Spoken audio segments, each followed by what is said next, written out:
साथियों नमस्कार। मैं भारत भूषण नौटियाल आज देवभूमि पवई गांव में आया हूं, जो कि सितोंसिव पट्टी उत्तराखंड पौड़ी गढ़वाल में स्थित है। तो यहाँ पर मैं कुछ आपको ऐसे परिदृश्य दिखाऊंगा। आप देखेंगे चारों तरफ पहाड़ियों का मैं विहंगम दृश्य से आपको रूबरू कराऊंगा। अपने देवभूमि उत्तराखंड की खासियत यह है कि हरी भरी वादियाँ हमेशा हर एक व्यक्ति का मन मोहती है। हमारे पूर्वजों ने उत्तराखंड में मानव सभ्यता का लालन पालन करने में अपनी मुख्य भूमिका निभाई है। यह कहना अनुचित नहीं होगा कि उसके सर्वांगीण विकास के लिए प्रकृति की अहम भूमिका होती है, जो मानव का सर्वांगीण विकास करती है।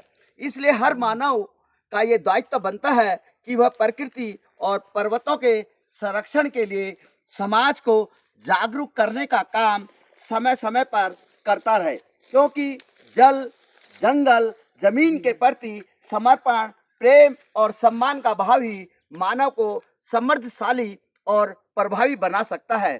ऐसी ही सकारात्मक सोच रखने वाले बहुमुखी प्रतिभा के धनी श्री आनंद सिंह नेगी जी से मैं आपका परिचय करा रहा हूँ। ये आनंद सिंह नेगी जी हैं। इनके द्वारा पिछले कई वर्षों से गांव की बंजर भूमि को उत्तराखंड सरकार की परियोजनाओं के माध्यम से आबाद किया जा रहा है। इनके मैं कुछ आपको निम्न कार्य बता रहा हूँ। इनके द्वारा ये आप देख रहे हो ऊपर पोली फॉर्म है, करीब 10 पोली फॉर्म पोली हाउस का इनके द्वारा निर्माण किया गया है, जिनमें कि भिन्न भिन्न सब्जियों का उत्पादन होता है।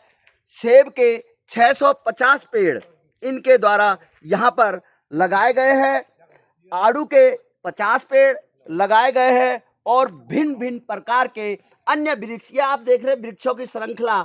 ये फ्योली के फूल भी देखिए पीले किस तरह से हमारे को प्रभावित करते हैं और मन को मोहते हैं।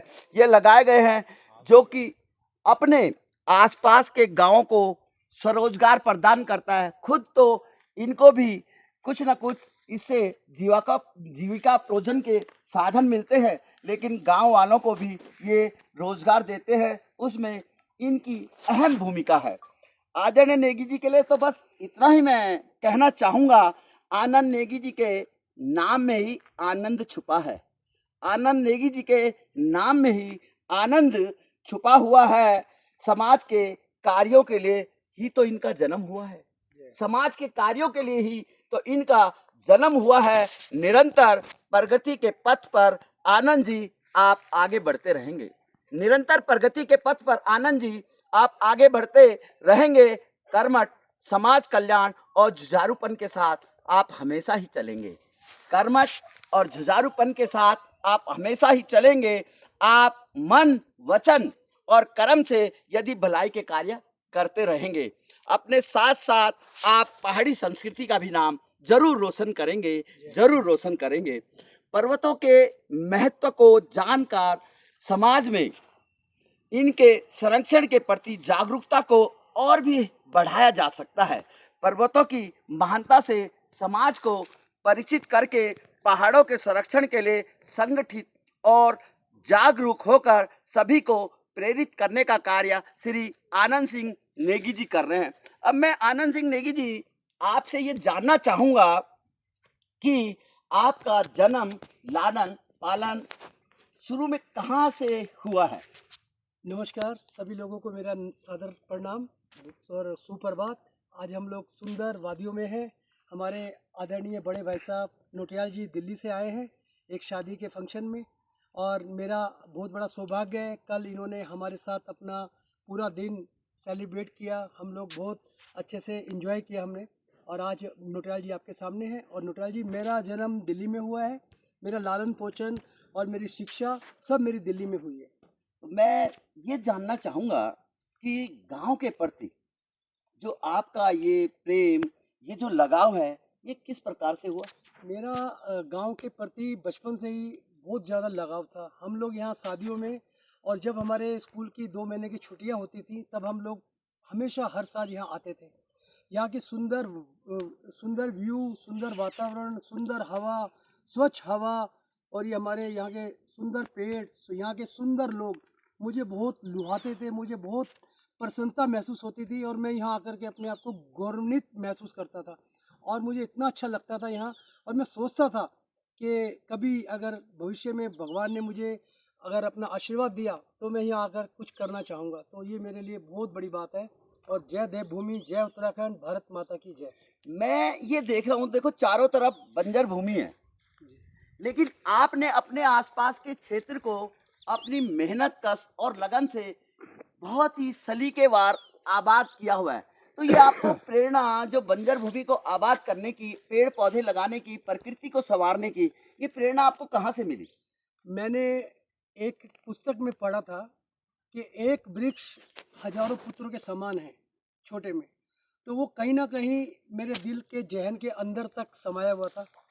और उसमें ये भी बोला था कि अगर हम लोग ऐसी जगह पे वृक्ष लगाएं जहाँ पर मानव का पहुँचना भी बहुत मुश्किल है और वो बहुत बड़ा आशीर्वाद होता है। अब लगातार 20-21 सालों से मैं हर साल 2000 पेड़ खरीदता हूँ और पूरे भारतवर्ष में उसको डोनेट करता हूँ, खुद लगा के आता हूँ। और मेरा सबसे बड़ा ड्रीम वृक्षारोपण है। और इस वृक्षारोपण के थ्रू मैं जब यहाँ वृक्ष देने के लिए आया तो मैंने कहा यहाँ बंजर ज़मीन पड़ी है तो क्यों ना यहाँ वृक्ष तो देने के साथ अपने वृक्ष खुद भी लगाऊं और लोगों को कुछ रोजगार भी दे सकूं, क्योंकि यह पलायन हुआ है। पौड़ी गढ़वाल में पूरा पलायन है। लोग विभिन्न विभिन्न राज्यों में स्थापित हो चुके हैं, छोटी छोटी नौकरी कर रहे हैं, कोई बड़ी कर रहे हैं, कुछ बिजनेस कर रहे हैं। तो यहाँ पे पलायन है पूरा। तो यहाँ बंजर ज़मीन थी तो मैंने छोटा सा प्रयास करा, छोटा भी था बड़ा प्रयास भी था। छोटे छोटे प्रयास से वो एकदम बड़ा प्रयास हो गया और मुझे बहुत खुशी होती है। और जब मेरे मित्र, मेरे फ्रेंड सर्किल और मेरे पूरे रिश्तेदार यहाँ जब लोग आते हैं तो मुझे जब शाबाशी देते हैं तो मुझे बहुत असीम खुशी का अनुभव होता है और बहुत अच्छा लगता है कि मैं ये सब काम कर पा रहा हूँ। अभी तो ये छोटा प्रयास है, अभी मैं इसको बहुत बड़े लेवल पे लेके जाऊँगा। अभी 1 आध महीने बाद, 2 महीने बाद मैं यहाँ मत्स्य पालन करने भी जा रहा हूँ और मैं पशुपालन भी करने जा रहा हूँ।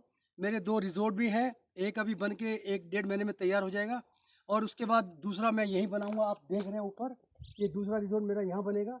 और ये बनेगा जो पुराने हमारी पत्थरों की शैली है जो लुप्त होती जा रही है। लोग आजकल सीमेंट पे आ गए हैं, पर मैं वही पुरानी लुक में अपने सुंदर मतलब वो बनाऊंगा, क्या कहते हैं, होटल, जिसमें पर्यटक भी आएंगे, बाहर के भी और मतलब विदेश के भी और विदेशी सैलानी भी और हमारे भारतवर्ष के विभिन्न विभिन्न राज्यों से लोग आए। बहुत सुंदर बनेगा। अभी भी मेरे रिजोर्ट के साथ में 2 रिजोर्ट बने हैं, एक BSR फार्म और एक मेराकी।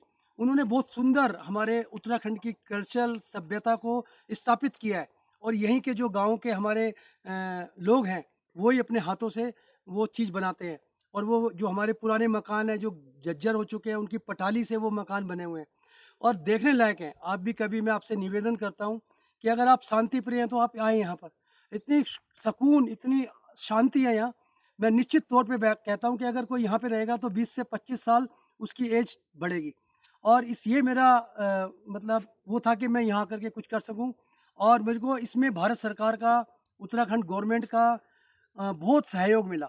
इतनी सब्सिडीज़ है यहाँ पर, इतनी सब चीज़ें गवर्नमेंट ने दी हैं। पहले तो क्या था, जब पलायन हुआ तो यहाँ ना तो सड़कें थी, ना यहाँ स्वास्थ्य था, ना यहाँ स्कूल था, ना रोजगार के साधन थे। आज यहाँ पर बहुत कुछ है। आज यहाँ पर रोड है, देखो आप, हम रोड पे खड़े हैं। ये सात वाला ये मेरा घर है, यहाँ पे हम लोग रहते हैं। ये रोड है और सड़कों में सब चीज़ जाने की सुविधा है। यहाँ पर अभी पौड़ी में हॉस्पिटल है, छोटे छोटे बाज़ारों में क्लिनिक खुले हुए हैं और काफ़ी सारे, मतलब अब स्कूल देखो, स्कूल बहुत सारे हैं स्कूल में, मगर विद्यार्थी नहीं है। उस समय स्कूल बहुत दूर होते थे। यहाँ से देखिए कोट ब्लॉक का स्कूल है, वो आप देख रहे हैं। यहाँ से कम पैदल यात्रा में 5-6 किलोमीटर होगा, पर उस समय लोग जाते थे पैदल और पैदल ही आते थे। तो उस समय बहुत सारी हमारी सुविधाओं से हम लोग वंचित थे। आज सुविधाएं बहुत अच्छी हो गई है। कहते हैं ना, मैं नेगी जी के लिए तो बस इतना ही कहूँगा कि मंजिल यूं ही नहीं मिलती, मंजिल यूं ही नहीं मिलती, सपनों में जान लगानी होती है। मंजिल यूं ही नहीं मिलती, सपनों में जान लगानी होती है। किसी ने चिड़िया से पूछा, किसी ने चिड़िया से पूछा कि घोंसला कैसे बनता है। वो बोली, तिनका उठाना पड़ता है। वो बोली तिनका उठाना पड़ता है। इसी छोटे छोटे तिनके को अपने आप में नेगी जी समेटते हुए और प्रकृति के स्वच्छंद वातावरण में अपनी अहम भूमिका निभाते हुए लगातार परस्पर निरंतर अग्रसर होते जाते हैं। कहते हैं ना, कभी पहाड़ों में बसते थे अनगिनत लोग, कभी पहाड़ों में बसते थे अनगिनत लोग। इस बात का हम न करें वियोग, इस बात का हम न करें वियोग, क्योंकि प्रकृति ही बनाएगी घर वापसी आने का हमारा संयोग। धन्यवाद नेगी जी, आपसे मिलके धन्यवाद। बहुत अच्छा लगा। मुझे भी आपसे- आपने अपना जो भी पॉली हाउस वगैरह दिखाए, पेड़ वगैरह, अपने गार्डन्स घर जो दिखाया, बहुत ही अच्छा और सुखद, एक आंखों को भी अनुभूति देने वाला दृश्य है। धन्यवाद आप सभी। धन्यवाद, नमस्कार, आपका नमस्कार। दिन शुभ हो। धन्यवाद, जय माता की।